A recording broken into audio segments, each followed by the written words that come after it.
But now I get selected for battalion command out of the JCS, so I'm assigned to the 2nd Division in Korea, and I commanded the battalion over there. Well, while I was there, Jimmy Carter comes over to visit Japan, and then he comes into Korea, and he comes up to the 2nd Division. This is a true story I'm going to tell you. I'm sitting, the Secret Service advanced detachment and an advanced detachment for the White House Communications Agency came out about 2 weeks before his visit to plan, set things up and whatnot.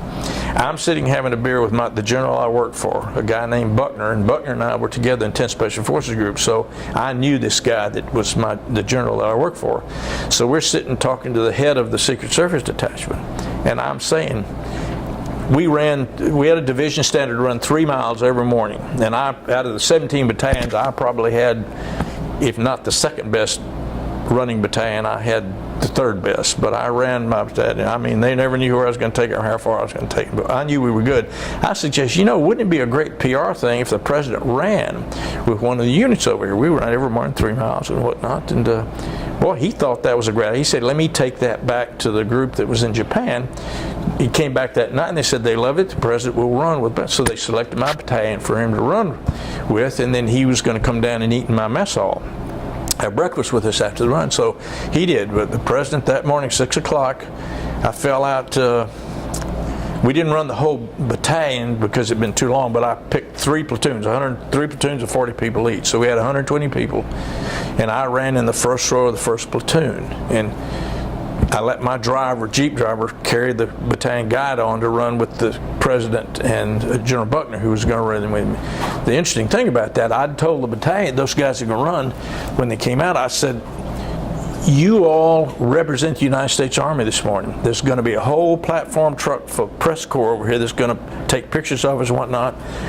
You are the only way that you're authorized to fall out of this run, don't embarrass the 2nd Division or us or the Army, is if you die. If you die, then you're authorized to fall out of the run. So those were my instructions to them. The president comes out, there's something when you're, I don't know if you've ever been around a president of the United States, but when you are, it's like somebody sucked all the air. I mean, you go into this, you freeze for just a minute. There's something about that's around that guy that just causes you to freeze. But anyway, he comes out, we kind of freeze. Anyway, we start the run. I have an NCO, it's calling cadence. It's early in the morning off those mountains. The president really got ginned up. We'd been told he had a bum ankle, so he wouldn't run, but he ran our butts off this morning. We ran 8-minute miles. So on a 3-mile run, we'd finished there. We ran in jump boots and fatigues. He's in running shoes. But that's 24 minutes. A 24-minute mile was a good run in boots and whatnot. We get cranked up, and the general's aide's running next to me, and he's timing us. The first mile went 8 minutes and 5 seconds. To take you to the end, when we finish, he admitted later that the cadence calling and whatnot really got him stirred up. He gets into a dead run, and when we finished the run, the total time was 19 minutes and some odd seconds. So subtract 8 minutes off. We finished the last 2 miles in under 12 minutes, 11 minutes. So we were running 5+ minute miles in boots in a dead run. And of course, all I can think about is, these kids, I've told them the only way to fall out of this thing is if you die. And I'm thinking, hell, I can't fall out of this thing.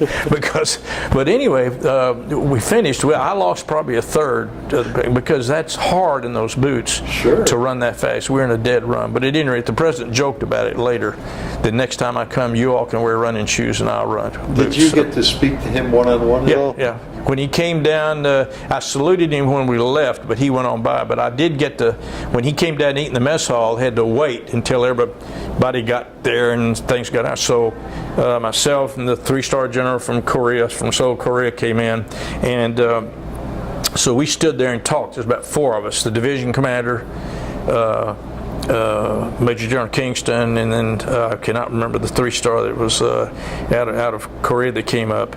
But myself, there's 4 of us. The guy from the White House was the Secretary of Defense. We just stood there. I stood there and listened mostly, but I joked with the president about the boots and the shoes and that sort of thing.